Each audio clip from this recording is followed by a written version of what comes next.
지금은 보수냐 진보냐의 구분보다 더 중요한 것은 우리 사회가 맞닥뜨려 있는 이 절대절명의 위기로부터 우리나라를 구할 수 있느냐, 대한민국을 다시 바로 세울 수 있느냐, 정상화할 수 있느냐가 사실은 굉장히 중요한 과제라고 봅니다. 진보냐 보수냐라고 하는 이념보다는 실제로 그 문제를 해결하는 데 도움이 되는 정책이라고 하면 무엇이든 갖다 쓰겠다라고 하는 실용적 태도가 어느 때보다도 필요한 시점이다. 저는 그렇게 보고 있습니다.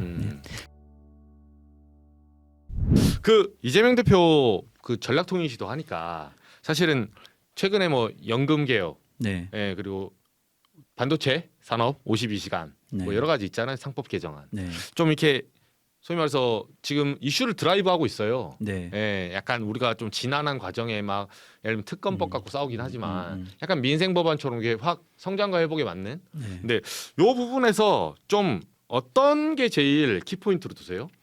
글쎄 저희의 지금 민주당의 태도나 노선을 한마디로 표현하면 중도 실용 노선이라고 이제 볼 수가 있습니다. 중도 실용 노선은 경제와 민생을 우선하는 것이고, 그리고 문제 해결을 위해서라면 진보의 정책도 보수의 정책도 유연하게 적용하는 것이고, 또 문제 해결 과정에서 갈등이 발생하거나 이렇게 되면 대화 타협을 통해서 해결 방안을 마련하는 게 이제 중도 실용 노선이라고 저희는 정리하고 있는데요.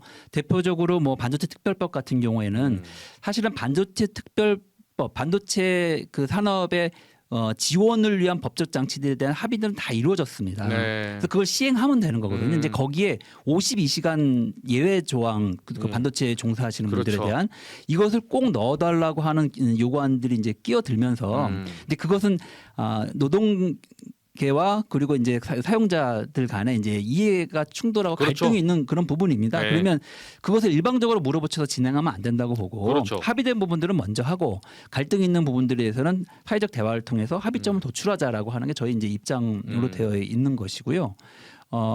그리고 또 이제 연금 개혁과 관련해서는 현재 연금 개혁이 연금이 이제 고갈될 것에 대한 그런 우려들이 좀 있습니다. 그렇죠. 그래서 이제 모수라고 해서 내가 매월 내 소득에서 얼마만큼 연금을 낼 것인가. 현재는 9%를 내고 있는데 예를 들면 100만 원을 벌면 9만 원을 내고 있죠. 내고 네. 있는데 이것을 그대로 내서는 안 되니까 연금 납부율을 좀 올려야 된다라는 게 하나고, 또 한편에서는 소득 대체율이라고 해서 그 내 소득에서 얼마를 나중에 받냐?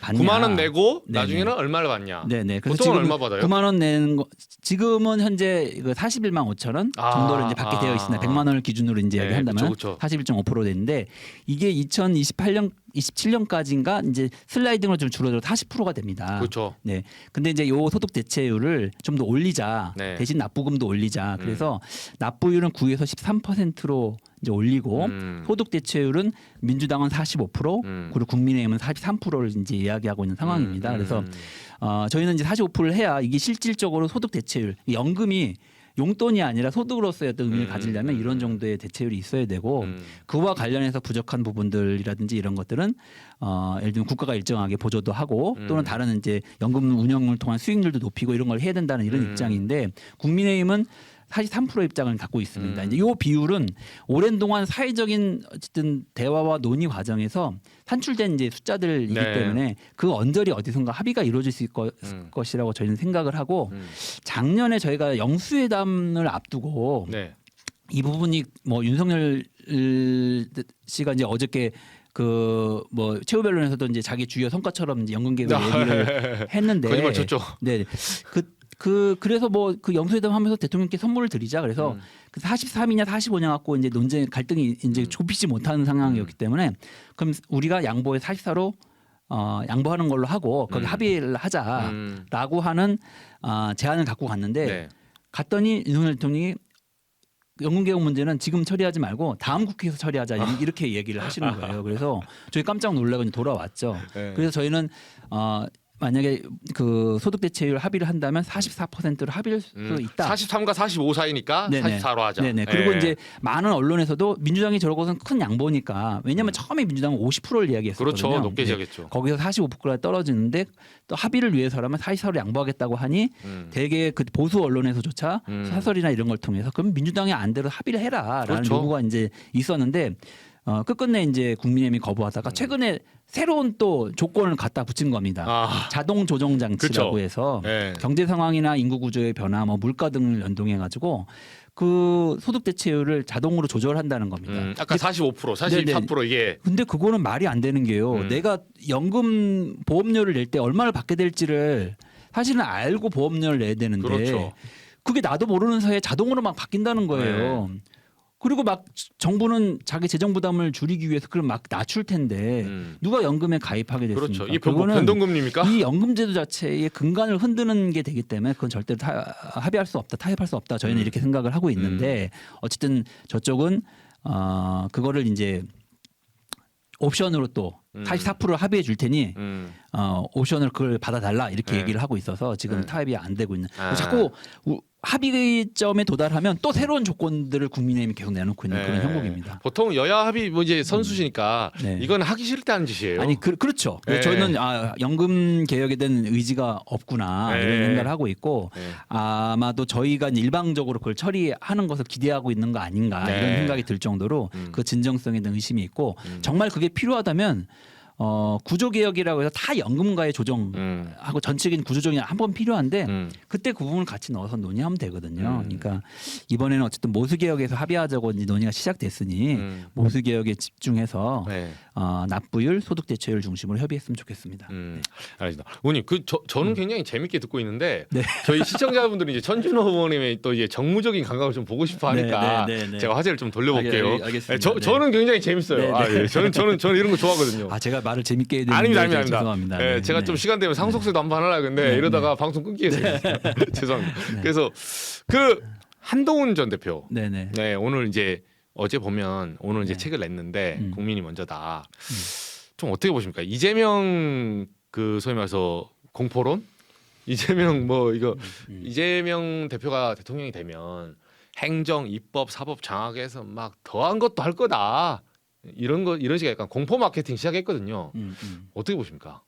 아니 그러니까 저는 정치의 기본은 자기 이야기를 하는 거라고 보거든요. 근데 근데 한동훈 씨는 매번 보면 이재명 대표를 공격하는 것에서 자기의 존재의 이유를 찾는 것 같아요. 그러네요. 근데 그런 정치는 네. 제대로 그 자기 정립을 하기가 어렵습니다. 그래서 정치를 저는 제대로 배워야 한다. 내가 정치를 하게 뜻을 세웠으면 나의 비전이 무엇인지, 내가 세상을 어떻게 변화시키고자 하는지, 나는 어떤 정치인이 되려고 하는지를 충분히 이야기하고 그 과정이 먼저여야 되거든요. 그 과정이 나중에 뭐 정치 행위나 활동하는 과정에서 상대를 비판할 때는 하는 건데 그러네요. 주로 언론의 주목을 받는 게 이재명 대표를 비판하고 네. 남들보다 더 예를 들면 뭐랄까요 좀 깐족한다고 예, 할까요? 깐족하죠. 예, 그렇게 하는 것으로서 이제 본인의 존재감을 이제 드러내려고 하는 것 같아서 이분이 이제 좋은 정치인이 됐으면 저는 좋겠다고 생각을 하는데 왜냐하면 국민님 안에 그래도 젊은 정치인 중에서 좀 제대로 상실하는 정치인이 좀 나와주기를 하는 바람입니다. 완전히 지금 구구 정치가 그쵸. 구구가 됐잖아요. 맞아요. 그래도 소위 말하는 합리적 보수라고 하는 사람들이 나와주기를 하는 바람에서 기대를 하고 있는데 이번에 나온 거 보면서 좀 실망을 하게 됐습니다. 이분이 이제 주로 말하는 게 뭐 어제 보니까 뭐 그러니까 그 이재명 공포론 얘기하니까 이 대표께서 이제 개 눈에 개밖에 안 된다. 저는 개가 되겠습니다. 또 깐족했어요. 오늘 페이스북 보니까 재판 잘 받으십시오 이러면서. 네. 근데 한동훈 전 대표는 그 의원이 봤을 때는 상대편이지만 여야가 있는 거고 후보가 될 것 같아요. 저기 국민의힘에서요? 저는 한동훈 대표가 지난 그 계엄 선포 이후에 네. 그때 멋있었잖아요 그날. 네네. 탄핵 국면에서 아마 12월 7일 날 탄핵 투표가 있을 때 네. 자기가 그래도 영향력을 행사할 수 있는 사람들과 함께 그 탄핵에 동의했다면 그렇죠. 저는 사실은 지금보다는 훨씬 더 주목받는 정치인이 됐을 거라고 생각을 하는데 그때 본인이 한번 꺾었죠.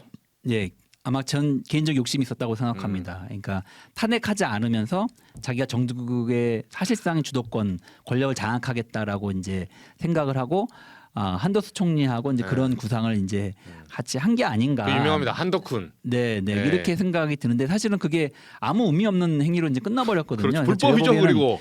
근데 누구도 그 권한을 위임한 바가 없는데 본인이 마치 그 권한을 위임받은 것처럼 이야기하는 것 자체가 사실은 권력의 눈이 어두운. 절대 반지를 끼면 앞이 어려워져가지고 이렇게 된다는 거 아닙니까? 자기가 그쵸. 절대 권력을 얻은 것 같은 착각에 빠지면서 큰 실수를 했다고 봅니다. 저는 그렇죠.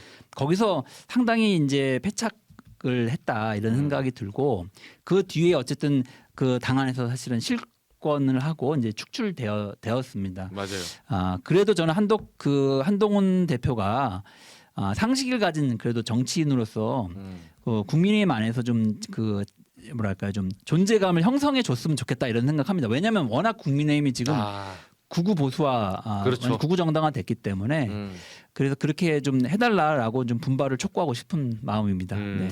근데 의원님 이거를 이제 의원님이 전략통신가 짰을 수도 있다고 저는 생각하거든요. 지금 이거 아니에요? 원래 이제 의자 뺏기 게임처럼 보면 네. 이 이념이라는 게 뭐 민주당은 원래부터 정책이 크게 바뀐 건 없지만 어쨌든 국민의힘이 이게 오른쪽에 의자에 앉아 있었는데 이번에 이제 극우 전환길 등등하고 같이 세이브 코리아 하면서 오른쪽으로 확 가니까 계엄으로 네, 네. 여기가 진공 상태가 된 거예요. 네. 그러니까 민주당이 여기다가 옳다구나 내 거다 해서 중도 보수에 빡 눌러 앉았다. 네, 네. 그래서 이걸 오른쪽으로 밀어내고 왼쪽에 조국 혁신당 내지는 이제 뭐 정의당 뭐 제2의 진보 정당을 키워서 민주당이 이 소위 말해서 전체적인 권력 재편을 하려는 거 아니냐 이런 이제 분석이 나왔거든요. 그러니까 우리 사회의 그 보수의 영역에 원래 국민의힘이 그걸 자임하고 있었어요. 그렇죠. 그런데 국민의힘이 구구 정당이 됐거든요. 마치 예전에 박근혜 그 탄핵 국면에 우리 공화당과 같은 위치로 지금 국민의힘이 이제 간 겁니다. 네, 그거보다 더 심한 것 같아요. 요새. 네, 네. 그러다 보니까 이제 이 중도 보수의 영역, 합리적 보수의 영역이 비게 되었어요. 맞아요. 누군가는 그걸 대변해 줘야 될 세력이 필요했기 때문에 사실은 민주당이 그걸 자임한 것이다 이렇게 봅니다. 그래서 그것을 접근해가는 우리의 태도는 아까 설명드렸던 것처럼 중도 실용적인 태도, 중도 실용적인 정책과 태도를 바탕으로 해서 예를 들면 중도 보수 세력을 대변하는 역할을 하겠다라고 저희가 이제 이야기하고 있는 거고 이재명 대표의 지난 그 중도 보수론 발언은 네. 그런 의미라고 보시면 되겠습니다.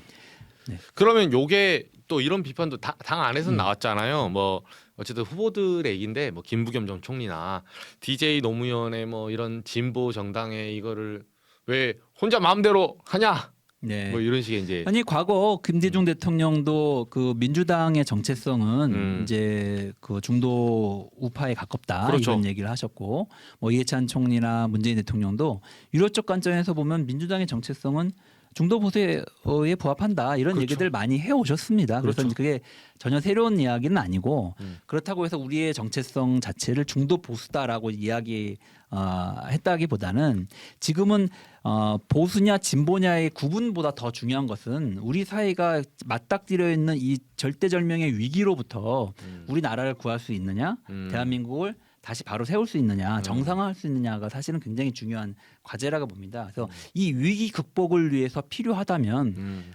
진보의 정책도 쓰고 또 보수의 정책도 쓰는 게 지금은 필요한 시점이라고 보고요. 그런 과정에서 우리 사회에 대변받지 못하는 그 비어 있는 중도 보수, 합리적 보수의 목소리도 또 저희가 대변하는 역할을 하겠다. 그러다 보면 뭐 진보의 영역이 좀 빌 수가 있는데 그것은 뭐 아까 말씀하신 것처럼 뭐 조국혁신당이라든지 진보 정당들이 그 역할을 또 해줄 수도 있는 거거든요. 그러면 우리 사회 전체가 큰 틀에서 보면 보다 합리화되고 보다 정상화되는데 도움이 되지 않겠냐 이런 취지로 봐주시면 좋겠습니다. 지금 대한민국이 사실은 정상적인 상황이 아니지 않습니까? 그렇죠, 그렇죠. 계엄 이후에 많이 망가졌고 맞습니다. 경제도 위기, 외교도 위기, 그리고 국민의 삶도 위기, 그리고 국민들이 정신적 고통도 많이 받고 있기 때문에 이 위기 상황을 극복하는 것이야말로 지금 우리에게 가장 큰 과제이고 그런데 진보냐 보수냐라고 하는 이념보다는 실제로 그 문제를 해결하는데 도움이 되는 정책이라고 하면 무엇이든 갖다 쓰겠다라고 하는 실용적 태도가 어느 때보다도 필요한 시점이다. 저는 그렇게 보고 있습니다. 네. 그래서 이걸 어떤 분들은 우클릭, 좌클릭 이렇게 표현하는데 우클릭, 좌클릭이 아니고요. 문제 해결에 필요한 정책이면 진보의 정책, 보수의 정책 다 우연하게 적용하겠다라고 하는 태도로 이해해 주시면 좋겠습니다. 알겠습니다.